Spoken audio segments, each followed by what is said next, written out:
Hello, আসসালামু আলাইকুম viewers, সবাই কেমন আছেন? আশা করি আপনারা ভালো আছেন, আমিও ভালো আছি। এই যে গাছটি দেখতে পাচ্ছেন, এই গাছটির নাম হলো সজনে গাছ। আজকে আমি সজনে গাছ নিয়ে আলোচনা করব। পুষ্টিবিজ্ঞানীদের মতে 300 রোগ হতে রক্ষা করে সজিনা পাতা।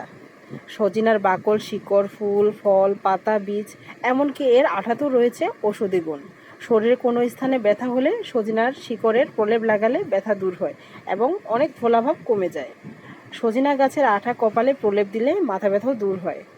সজিনা গাছের আঠা লাগালে ফোড়াতে দিলে ফোড়াও অনেকটা ফুলাভাব কমে যায়। সজিনা পাতার রসের সাথে লবণ মিশিয়ে খেলে গ্যাস্ট্রিকের সমস্যা অনেকাংশে দূর হয়।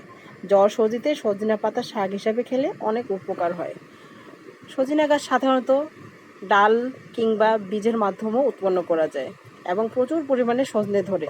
সিজনের সময় সজিনা আমরা সংরক্ষণ করে রাখতে পারি ডিপ ফ্রিজে। এটি শরীরের জন্য অনেক উপকারী।